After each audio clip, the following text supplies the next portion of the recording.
अगर आपकी बेटी कुछ गड़बड़ है तो आपको महा खुशी नहीं रहेगी, खुशी के बीच में बेटी की चिंता रहेगी। अगर आपकी बेटी चुपके मोबाइल से बात करती है, छत पे जाके टांग टेढ़ी करके बोलती हेलो, बस तुम टेंशन में आ जाओगे। इसलिए बेटियों को मैं कहूंगा, ये किसको हेलो हेलो कर रही हो? कौन तेरा बाप है? ये कौन तेरी माँ है? अरे ये नालायक कोई लड़का तुमको आकर्षित करके विषय विकार में फंसाना चाहता है। हेलो पेलो मत कर। तेरे को जन्म देने वाली माँ से बड़ा तेरा कोई मित्र नहीं हो सकता है, और तेरा पालन पोषण करने वाले तेरे बाप से बड़ा कोई सगा नहीं हो सकता है, और तेरे भाई और बहनों से ज्यादा तेरी चिंता करने वाला कोई नहीं हो सकता है। इनकी फिक्र में रहे और किसी और को हेलो मत कर। ये तो खीस काढ़ने वाले बहुत लोग मिल जाएंगे। कभी हेलो पेलो करना ही नहीं है, बच के रहना है। बेटियों को भी दुनिया के आकर्षण से बच के रहना चाहिए, और बेटों को भी विद्यार्थी जीवन में शिक्षा प्राप्त करने के लक्ष्य को लेकर के व्यस्त रहना चाहिए, न कि मोबाइल में गर्लफ्रेंड बनाकर रात में 11 बजे बात कर रहे हैं कि रेखा देवी ऐसी रेखा खींच दो कि हम लांग ना पाए। तो उधर से वो बोलती है, अरे उल्लू राम, ऐसा तू बैठ डाल पर उल्लू पना कर कि मैं देखती रहूं ये उल्लू है। अरे ये सब उल्लू पना छोड़ो, जरूरत नहीं है। याद रखना, आपके अंदर यदि जिस दिन सामर्थ्य कम हो जाएगी, तुम्हारे शरीर का शोषण करने वाले भी तुमको चुपके से छोड़कर चल देंगे। ये अभी तक जब तक जवानी है, चमक दमक है चेहरे पर, तब तक बड़े प्यार करने वाले मिलेंगे और गाना भी गाएंगे। बड़ा प्यार था जब कुंवारे थे हम तुम, और बड़ा प्यार था जब अधमरे थे हम तुम, और बड़ा प्यार था जब हम भैंसा थे तुम भैंस थे हम तुम। मूर्ख कहीं का फालतू प्यार प्यार करता है। मां कौन है? तेरी दुश्मन है, उसके पास क्यों नहीं बैठता? सबसे बड़ा मित्र तुम्हारा पिता है, जो तुम्हारे लिए चिंता के घूंट को पीता है, और सबसे बड़ी सहेली तुम्हारी मां है, जो दिन रात तुम्हारे लिए सोचती है, अब अपने लिए नहीं सोचती है। और सबसे बड़ा तुम्हारा सखा तुम्हारा गुरु है, जो तुम्हारे कल्याण के लिए सोचता है। और सबसे बड़ा प्रिय तुम्हारा शिष्य है, जो सगे पुत्र से भी अधिक तुम्हारी सेवा करता है। इसलिए गुरु को भी मित्रता अपने शिष्यों से रखनी चाहिए, और शिष्यों को मित्रता गुरु से रखनी चाहिए, और बेटी को अपनी माँ को दोस्त बनाना चाहिए, और बेटे को अपने बाप को दोस्त बनाना चाहिए। इससे बड़ा कौन दुनिया में दोस्त हो सकता है? और पति पत्नी को दोस्त बनकर ही रहना चाहिए। समय पूरा हो गया, बंद करूं क्या है? अरे मुझे जाना है रायपुर, रात हो जाएगी, जंगल है। बंद करूं चमन लाल साहब, चमरू लाल? नहीं, अगर बंद करूं तो तुम लोग उठ के हमको गांस लोगे, पकड़ लोगे कि नहीं? पकड़ लोगे? बिल्कुल मैं पकड़ में आ जाऊंगा, पकड़ में हूं ही, निकल ही नहीं सकता, क्योंकि हाथ से पकड़ने की जरूरत नहीं पड़ेगी। जिसके हृदय की पकड़ में आ चुके हैं, अब पकड़ना कुछ बाकी भी नहीं बचा है। प्रेम की डोरी में बंधा हुआ जीवन संत गुरु का होता है। आइए, तो मैं बता रहा था, विद्या मित्रम प्रवासेषु भार्या मित्रम गृहेषु च व्यादितस्य सुधम मित्रम धर्मो मित्रम मृतस्यता कृतज्ञम धार्मिकम सत्यम अक्षुद्रम दृढ़ भक्तिकम जितेन्द्रियम स्थितम स्थित्याम मित्रम त्याग चेष्यते। संक्षिप्त में अर्थ कहूंगा, क्योंकि जब मैं सत्संग करता हूं, मेरे भीतर न जाने क्या होता, ज्ञान का सागर उमड़ता है। सब तरफ से जैसे नदियां समुद्र में गिरती हैं, ऐसे सब तरफ से ज्ञान की धारा मेरे माइंड में प्रवेश करती, ये सुना दूं कि वो सुना दूं। मैं बहुत ब्रेक लगाता रहता हूँ कि इधर रुक जाओ थोड़ा, ये बात कह लूँ, उसके बाद वो सुनूंगा। ऐसा चलता है। और तुमको सत्संग में आनंद आता है कि नहीं आता ये तो मैं नहीं जानता, लेकिन मुझको खुद आता है आनंद, मुझे अच्छा लगता है। सत्संग करने से जिन हाथों से कपड़े में साबुन लगाया जाता है उन हाथों में भी साबुन लग जाता है। कपड़े का मैल तो धुल ही जाता है, लेकिन हाथ का मैल भी साथ में धुल जाता है। जो सत्संग सुनाता है उसका भी मन निर्मल हो जाता है।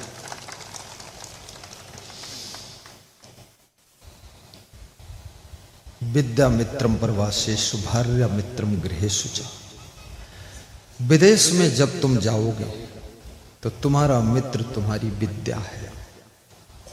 तुम्हारे पास जो धन होगा वो भी चोर छीन सकते हैं, सामान कोई छीन सकता है, सामान कहीं भूल सकता है, मोबाइल खो सकता है, बैंक के अकाउंट का नंबर भूल सकता है, लेकिन जो तुम्हारे पास में विद्या है, कला है, हुनर है, योग्यता है, गुण है, वो कोई छीन नहीं सकता है। तो इसलिए मनुष्य का सबसे श्रेष्ठ मित्र विद्या है।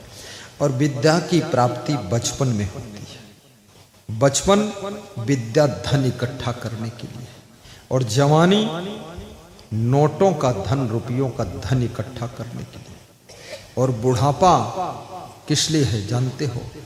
धर्म और भक्ति का धन इकट्ठा करने के लिए। और जो व्यक्ति बचपन से भक्ति करता है उसका मन विद्या में भी लग जाता है, और जो जवानी में भक्ति करता है तो उसका मन भटकता नहीं है, उसका मन धन कमाने में लगता है।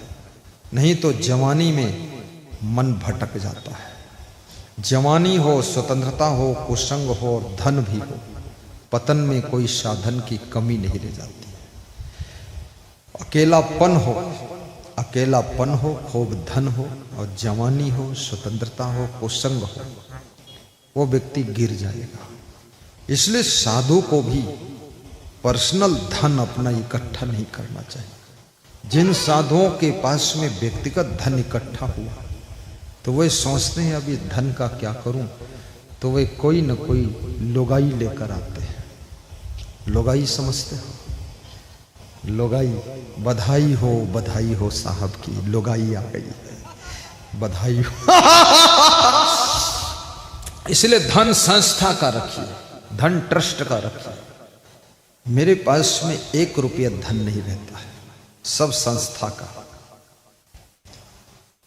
और जिस डिब्बा में दान देते हो डिब्बा में डालता हूं, डिब्बा में ताला लगा, उसकी चाबी दूसरे संत के पास रहती है। वो 3-4 संत उसको काउंटिंग करता, रजिस्टर में चढ़ाता, उसमें दस्तखत मारता हूं मैं, ये है। मैं भागना चाहूं तो 1 रुपया नहीं मिलेगा, खाली भागना पड़ेगा। लेकिन मैं सोचता हूं ये पूरा संसार ही मेरा है, व्यक्तिगत हमको कुछ भी रखने की आवश्यकता नहीं है। मैं भी जगत का हूं और जगत भी मेरा है। जब मैं सबका हो गया तभी तो मैं संत बन गया, जब मैं किसी एक का हो गया तभी मैं संसारी बन गया। इसलिए सबका बनकर जियो तभी संत बन जाओगे।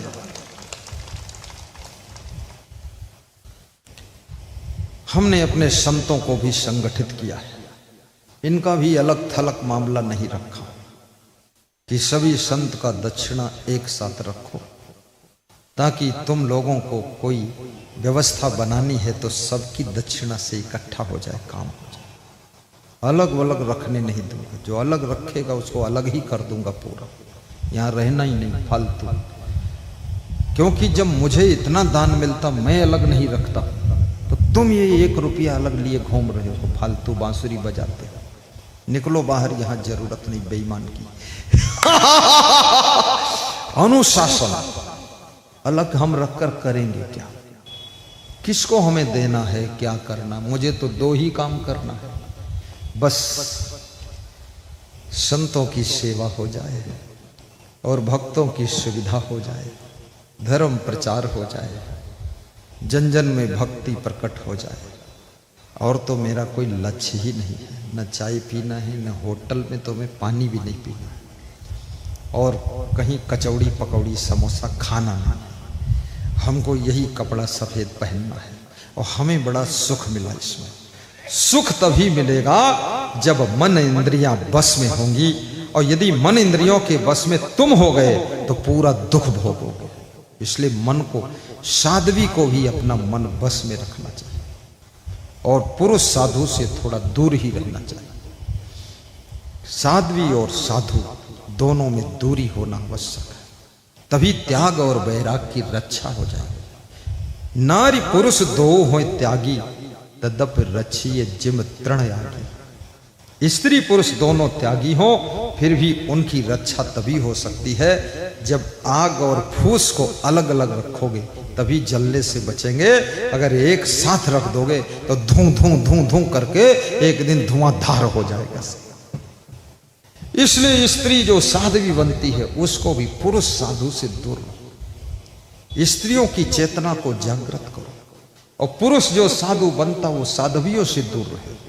ये पुरुष उसमें घुस के साहेब साहेब साहेब, ये पकौड़ी निकलेगी तुम्हारी जो बहुत साहेब साहेब कर रहे हो।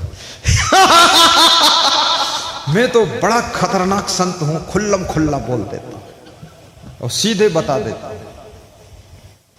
क्या जरूरत है? क्योंकि नारी निरख न देखिए, निरख न कीजिए गौर, कबीर कहते हैं। और निरखत ही ते विष चढ़े, मन आवे कुछ और। संत को नियम की रेखा के अंदर ही रहना चाहिए, संयम के आभूषण पहनना चाहिए, और संत साध्वी को स्वाध्याय भी करना चाहिए। जो संत स्वाध्याय नहीं करता है, जो संत और साध्वी कोई सदगुरु भगवान से श्रद्धा नहीं रखता है। किसी किसी संत को अहंकार आ जाता है कि हम भी थोड़ा थोड़ा बोल लेते हैं, थोड़ा प्रवचन कर लेते हैं और थोड़ा भजन गा लेते हैं, हमको क्या जरूरत गुरु उरु की है। और वहाँ से गुरु के पास से अलग निकल गए तबला लेकर। थोड़े दिन बाद चला, तबला तो फूट गया, खुद ही तबला बनकर घूम रहे खुद ही ढोल पोल हो। अरे ये दुनिया का आकर्षण, इससे बचना कोई साधारण बात नहीं। अगर इससे बच सकते लोग, ये सब लोग गृहस्थी नहीं करते, ये सब हमसे पहले लंगोटा बांध के निकल जाते। इनको भी मालूम है साधु जीवन में सुख है, लेकिन साधु जीवन की साधना को साधने के लिए मन कमजोर हो जाता है, इसलिए गृहस्थ आश्रम में प्रवेश करना पड़ जाता है। संत महात्मा को अपने त्याग वैराग की दौलत को संभाल कर रखना चाहिए। क्या है साधु के पास में? बड़ा सा आश्रम बना लिया, उससे कोई साधु बड़ा नहीं होता है। खूब गाड़ी खरीद लिया, फॉर्च्यूनर में चल रहा। अरे आचरण क्या है तेरा? फॉर्च्यूनर, उधर नीचे फॉर्च्यूनर से। फॉर्च्यूनर बताता है, तू खुद ही च्यूनर हो गया चूनर पहने हैं, फॉर्च्यूनर बता। कोई गाड़ी वाड़ी से बड़ा नहीं होता है। गाड़ी तो चलने के लिए है, धमतरी से पहुंचा देगी गाड़ी बेलर गांव, उसका मात्र इतना काम है। गाड़ी से कोई बड़प्पन आता है? बड़ा आश्रम बना लिया, खूब चमकता हुआ, लोग समझने लगे बड़का साधु है। अरे बड़ा भ्रष्ट है ये बड़का साधु। आश्रम की शोभा संत के वैराग्य से है, और याद रखना संत के एक एक सामान की शोभा उसके ब्रह्मचर्य की कठिन साधना से पैदा होती है। अगर ब्रह्मचर्य और वैराग्य फर्स्ट क्लास नहीं है तो साधु चाहे जितने बड़े आश्रम में रहे, आश्रम बड़ा और साधु सड़ा।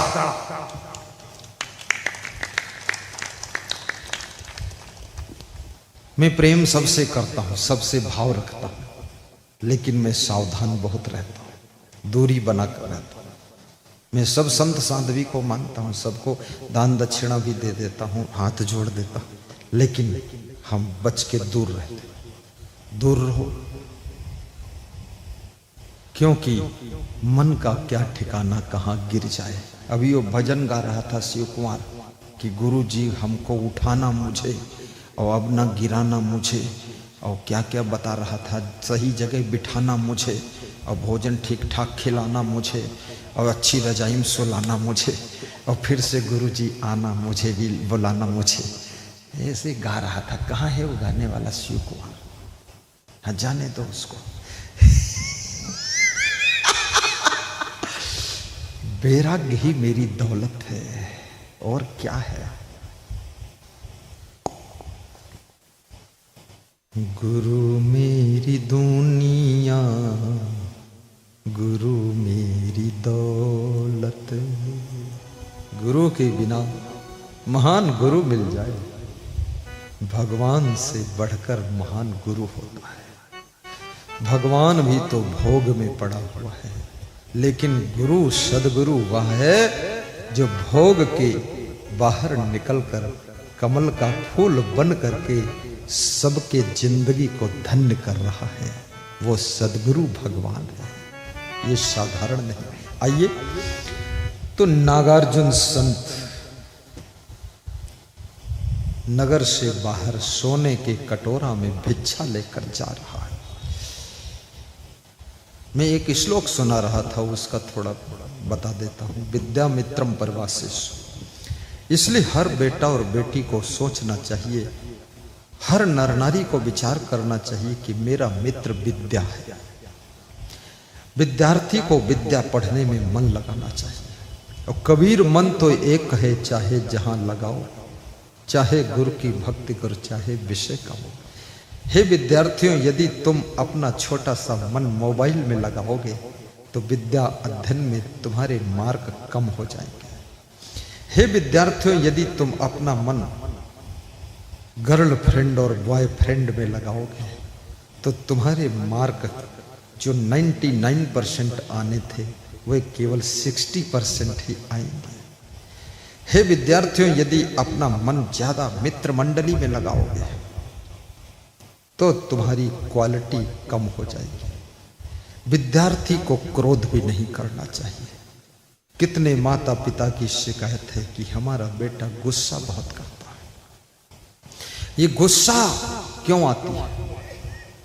क्योंकि तुम गलती करते हो, माता पिता कंट्रोल करते समझाते हैं, तो तुम गुस्सा करके अपने माता पिता को दबाना चाहते हो। और यदि माता पिता दब गए तो तुम और गलती पर गलती करते चले जाओगे। गुस्सा कौन करता है? जो बहुत गलत काम करता वही गुस्सा करता है। क्रोध का काम ही नहीं है। एक तो चोरी करते, दूसरे सीना चोरी करते। अभी मुझे एक व्यक्ति मिला, 45 साल की उम्र थी, फैक्ट्री का मैनेजर था। तो कह रहा था मेरी माँ का अनुशासन हमारे घर में इतना है, मेरा एक भाई इंजीनियर है और मैं फैक्ट्री का मैनेजर हूँ, आज भी मुझे तमाचा मार देती है अगर मैं थोड़ा सा गलती करूँ। मैंने कहा कैसा तमाचा? बोले गाल पर लगाती थप्पड़। तुमने कहा फिर तुम्हें गुस्सा आती? बोले गुस्सा नहीं, तुरंत पाँव में गिर जाता हूँ और हाथ जोड़ के कहता हूँ क्षमा करना माता जी। तो कहती चल उधर बैठ। 45 साल की। तो मैंने कहा इससे फायदा क्या हो? बोले फायदा फैक्ट्री मैनेजर बन गया, फायदा मेरा लड़का कलेक्टर बनने जा रहा, फायदा मेरा भाई इंजीनियर हो गया। फायदा यह है कभी मेरे परिवार में कोई दाग नहीं लगा है, बेदाग जिंदगी चल रही है, कोई कलंक नहीं लगा है। मां का थप्पड़ जो बेटी सह लेती है उसको सासू का थप्पड़ कभी लगता ही नहीं।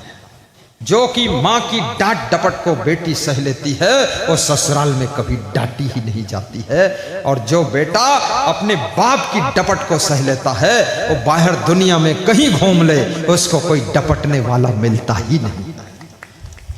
इसलिए मां बाप की डांट भी लगनी चाहिए। डांट से नाराज मत हो। पिता का डांटना तुम्हारे लिए शुभ है और मां का अनुशासन तुम्हारे लिए बहुत बड़ा भाग्य उदय करेगा। तुम पत्थर से पूजनी भगवान बन जाओगे। और ये भी याद रखना, ये मत देखना माँ मुझे डांटती है और स्वयं माँ जो है ये गलती थोड़ी सी है बाप में। अरे छोड़ो उनकी बात, तो उनकी गलती मत देखो, अपनी गलती निकालो। उनमें जो गलती है उस गलती का जो दुष्परिणाम उन्होंने भोगा है उसके कारण उनको चिंता है। मैं जो चूक गया तो चूक गया, मेरा बेटा न चूके, मेरी बेटी न चूके, इसलिए तुम्हारी चिंता करते हैं। कितने माँ बाप स्वयं पढ़ ही नहीं पाए, लेकिन बेटे को पढ़ाने के लिए रोज समझाते, रोज डांटते। दीपावली में सफाई चल रही थी तो एक बाप के हाथ में मार्कशीट आई। उसने देखा उसमें फेल लिखा है। बेटे को बोला, इधर आ तू। अरे नालायक, फेल हो गया, इतना पैसा लगाया, ट्यूशन लगाया, कोचिंग कराया, एक थप्पड़ मारा। तो उसने कहा, पूज्य पिताजी जरा मार्कशीट में नाम भी पढ़िए किसका है। तो नाम पढ़ा तो बाप के नाम की मार्कशीट थी। बोला, यार मैं ही फेल हुआ हूँ, मैं तेरे को खाम खा मार दिया। बोले, कोई नहीं, बाप हो, बाप को मारने का हक है, क्योंकि ये शरीर मेरा नहीं है, ये मेरे माँ बाप के शरीर के अंश से पैदा हुआ है, इसलिए शरीर पर माँ बाप का सबसे बड़ा हक है। आप थप्पड़ भी मार सकते हो। और माता पिता अपने बेटे को कभी मारना ही नहीं चाहते, डांटना ही नहीं चाहते, लेकिन स्वयं डांटते हैं। दूसरा कोई डांट दे तो माता पिता उससे भिड़ जाते, दूसरा कोई तुमको मार दे तो उससे लड़ाई करते, लेकिन खुद मारते हैं। क्यों? क्योंकि उनको पता है कि किस तरह से बच्चे को अनुशासन में रखूं ताकि मेरा बच्चा बहुत महान बनकर के प्रकट हो सके। इसलिए माँ बाप के उपकार को समझना, गुरु के उपकार को समझना। जो उपकार को समझता है वो व्यक्ति कभी भी जिंदगी में फेल नहीं होता है। जो उपकार को भूल जाता है वो व्यक्ति कभी भी सफलता के द्वार तक पहुंचता ही नहीं है। इसलिए माता पिता का उपकार भी याद रखो। विद्या मित्रम प्रवासेषु भार्या मित्रम गृहेषु च। और गृहस्थाश्रम में अगर तुम्हारी कोई मित्र है तो तुम्हारी पत्नी है। पत्नी को केवल अपने को पत्नी ही मानकर नहीं रुकना चाहिए, पत्नी को वेदों में मित्र का स्थान दिया गया है और मंत्री का स्थान दिया। अनुव्रतः पितु पुत्रो मात्रा भवति समन्ना समनस्का। याद रखना, पत्नी को मंत्री कहा गया है। मंत्री का मतलब उचित सलाह दे, वो पत्नी मंत्री है।